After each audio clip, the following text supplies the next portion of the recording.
Alrighty, welcome back everyone. We just talked about two-way players and how they might just becoming more and more of a thing in college football, and I am all for it. I love the athletes in the sport, and I think there's a number across the country that could possibly make it work on both sides of the ball. So we'll definitely be watching out for that this upcoming season. But let's get into the stock up, stock down segment we've been doing over the past couple of days. We've done the SEC, we've done the Big Ten, now we're over to the Big 12, and there is a really, really tough conference to get a beat on because there's a lot of things changing. Everyone's kind of in a lot of the same boat, right? A lot of people are just fighting to get to the top of this conference, assert their dominance over it, and hopefully, hold that for quite some time in this new Big 12. So it'll be fascinating to watch all of this unfold, but I have a couple of teams that I'm watching particularly closely. To me, Utah is Utah. I'm not going to touch them because that stock is very comfortable where it's at. I don't think it's moving any which way. Colorado also, far too variable for me to even get remotely close to Colorado on this one. So we'll start to break down some other teams, but the team that stands out the most to me in this is Kansas is on the way up. I feel very confident in that, and I think Kansas, we've kind of conditioned ourselves into believing this is only a basketball school. They can only get out for basketball. That's not the case. I can almost promise you that. Lance Leipold has brought something to this program that just wasn't there before.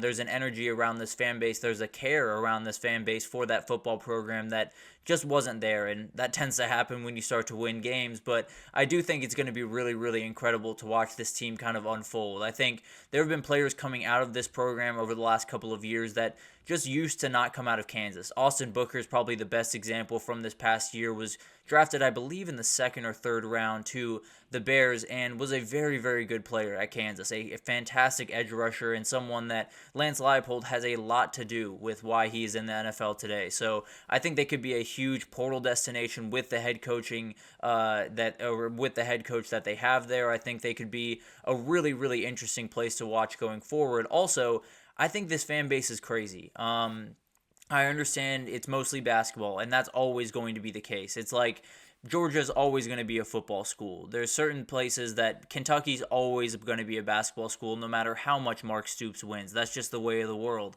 But it doesn't mean this fan base won't get out for these games. It doesn't mean this fan base won't get excited and won't get loud, because when game day came there, I think a couple of years ago when they were 5-0, that town was crazy. You could feel it through the game day set. You could feel it through your TV, and it was really incredible to watch. And I think that's just the reality of college sports. Crazy fan bases are crazy fan bases, whether they're, cheering on basketball or football. So they just need to give them something to cheer about. And Lance Leipold has finally done that. So I think the talent level is really, really high in this team. I think they have the ability to compete with some teams that they just wouldn't 5 years ago. I think with that guy up right there, I think they have the ability to do really anything they put their mind to. He can absolutely win a Big 12 championship. He can absolutely get to the playoff, and he can absolutely go into someone else's building and win a game. There's no doubt in my mind. Also, well, if he wins the Big 12, he wouldn't have to do that. But even if he does have to do that, I think this is a guy that could totally just confuse a defense for an afternoon and steal a win for the Gamecocks. So I love this team in 2024, but also I just love Lance Leipold and what he's doing over there. He's building a program that not only is getting better year over year, but is sustainably getting better. He's not doing flash in the pans. He's not trying to get a ton of portal kids to just go all in one year. He's making sure that everything is built the right way and have a foundation where even if they do stumble one year, they can get right back up and have a great year the next one. So very much like the Gamecocks, I think they absolutely, Jayhawks, excuse me. I don't know why I felt like I said Gamecocks that entire thing. It's Jayhawks. I apologize to the Kansas fan base, but I really do like them. I think they're going to be really interesting going into this new era of the Big 12. The other team that I'm watching is Texas Tech. I think this has a ton to do with the head coach as well. Joey McGuire, I might be being, I might be gullible to the energy that he has when he walks in the locker room, but the reality is this guy has what Texas Tech needs, and it's unadulterated confidence.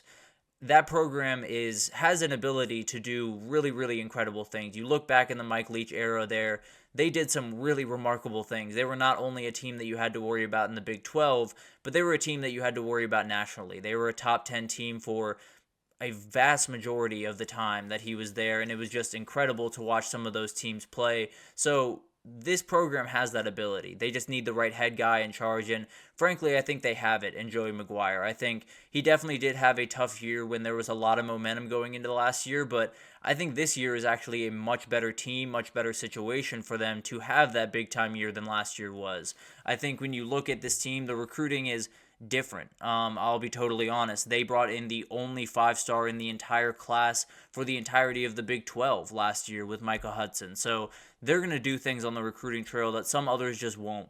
They have the ability, they have the reach, they have the head coach that will fly overnight to one place and then overnight to another. He will be working literally 24/7, 365. The guy is not going to rest until he gets Texas Tech where he wants to be. And frankly, I think they just need a spark. They need a thing that kind of gets them galvanized, gets them going, and really puts a lot of energy behind this program. Frankly, I thought it was going to be when they beat Texas his first year.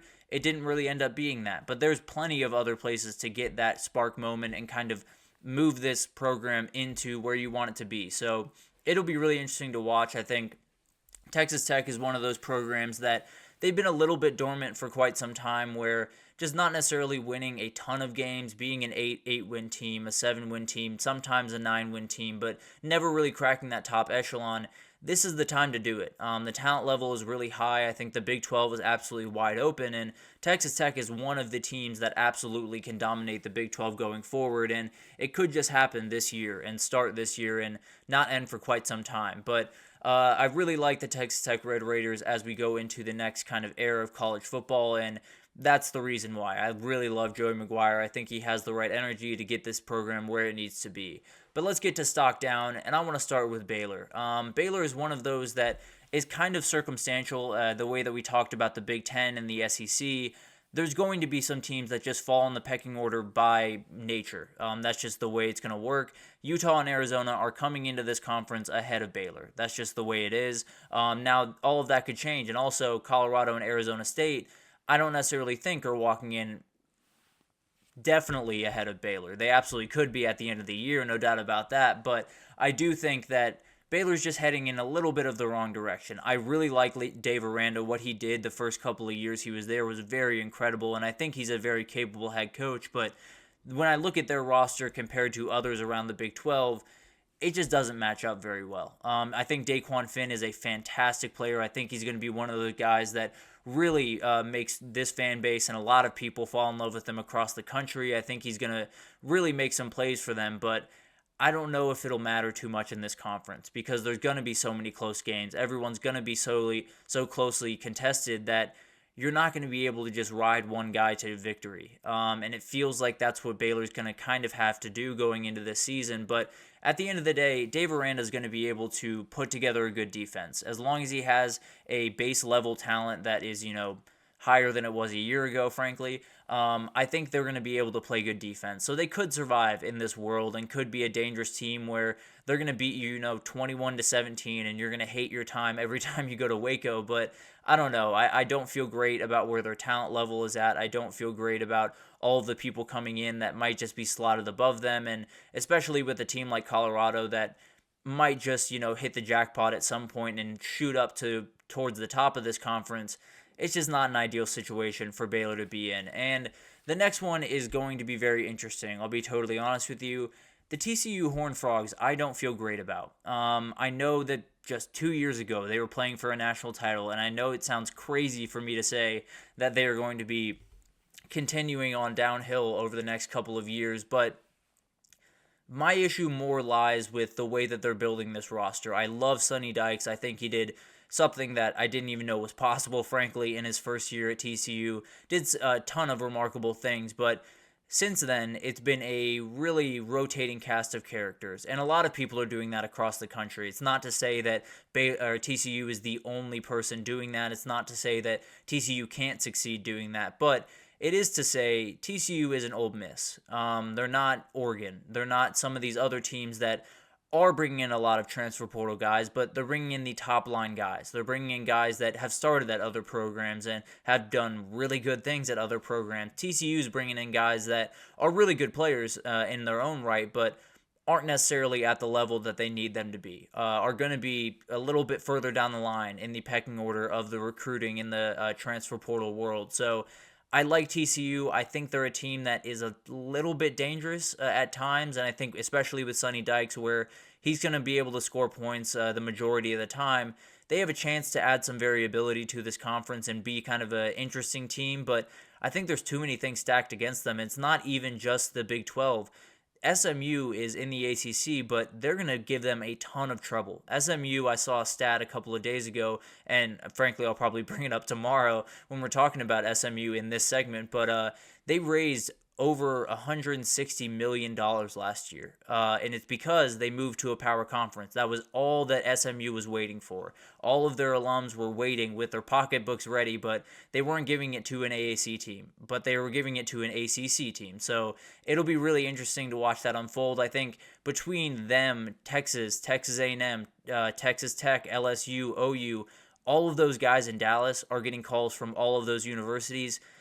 TCU is just not going to be able to match up. I'll be totally honest. I would love for them to be able to match up, but for the vast majority of these kids, it's not going to be an easy thing for TCU to do. So I think they can be dangerous. I think they can play really good offense. I think Sonny Dykes has that ability to open up a team where, 2 years ago, we did not think that team was going to do what they did, and he was able to pull it off. So they have a path to being a player in this conference. I just think there's too many rungs of the ladder they have to climb to get there. So I'm a little bit worried about this team overall, but overall, this conference is the most interesting in the entire country. It could go any which way this upcoming year, but also the next 5 years could go any which way. We could have a team totally assert dominance. We could have a rotating cast of characters come in and out of this conference. So it'll be really interesting to see what happens. We could even have Utah not even be a part of this conference in a couple of years. So a lot of stuff will happen around this conference, but I absolutely love it. Josh Pate has called it America's Conference. I could not agree more. It's absolutely beautiful in every possible way. So love this conference, but let's move on to Hot Take Thursday. We're going to take our last break here, and when we come back, we're going to get into a hot take that I have about the scheduling of college football and how I think they might just be able to take a page out of college basketball's book to make this more interesting, more intriguing, and just add a fun little week to the college football schedule. So I'll break that down right after this, so stick with us.